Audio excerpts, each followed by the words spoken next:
Do I have anything in my teeth? No, you're good. All right. First question, Betsy, will be, of course, what is your name? What do you do, and at which reserve? My name's Betsy Blair. I'm the manager of the Hudson River Research Reserve, and I'm also the Marine Habitat Protection Manager for the whole Hudson River Estuary. You have to do that again because you closed your eyes. I'll ask the question again and count to 3. Okay. What is your name? What do you do? And at what reserve? My name's Betsy Blair. I'm the manager of the Hudson River Research Reserve. I'll ask the question again and count to 3. Why do you think collaboration is a good approach in coastal management? I think collaboration is a really important way to build a common understanding of the information that's needed and the best way to put that information to use. So it's really vital in solving problems in coastal management. I'll ask the question again, and then I'll count to 3. What has been your experience with collaborative approaches? I'm by nature, I think, a collaborative person, but I had never really formally tried to use a collaborative approach in my work before I started working on these projects, and in particular this Sustainable Shorelines project. So I think we need to take this again. We'll cut, and I think you're right. You could say that kind of like, I'll ask the question and count to 3. How has the use of collaboration impacted? Just cut to 3. What is your professional experience using collaboration? I started using collaboration probably about 10 years ago without really recognizing I was doing it.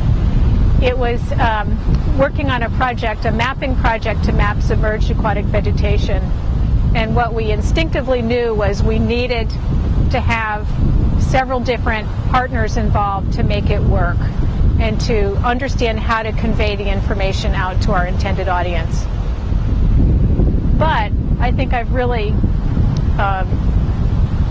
not mastered, but become much more immersed in collaborative project through our Sustainable Shorelines project, where collaboration is included by design and has been a fundamental component of its success. So we collaborate at many levels. We collaborate on our sort of smallest core team designing the project, and we collaborate with a larger network of partners in terms of getting their input and making the project better. But really importantly, we've been collaborating, including in the collaboration, people from outside our scientific and natural resource management community in a way that I've not really observed before in this kind of project. And so we have a host of partners across a broad range of interests who we've involved in evaluating whether our approach is right, reacting to the results that we're getting, and advising us on how best we can take them to people like them, to their peers and to their colleagues, to get to where we want to go, which is really better policy on shoreline management and more resilient shorelines over time.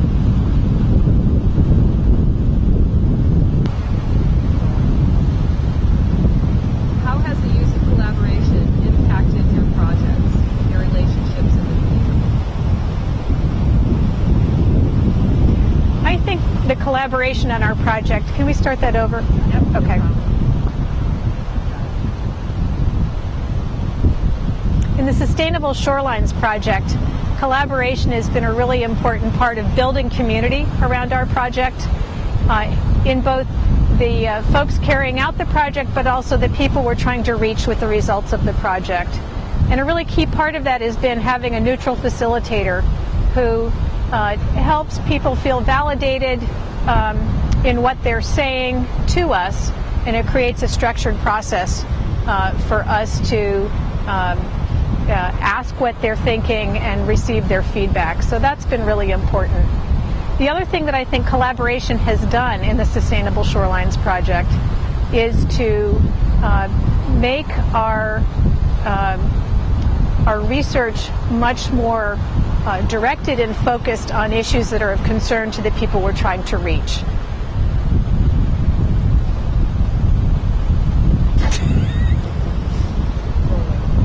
I'll ask the question again.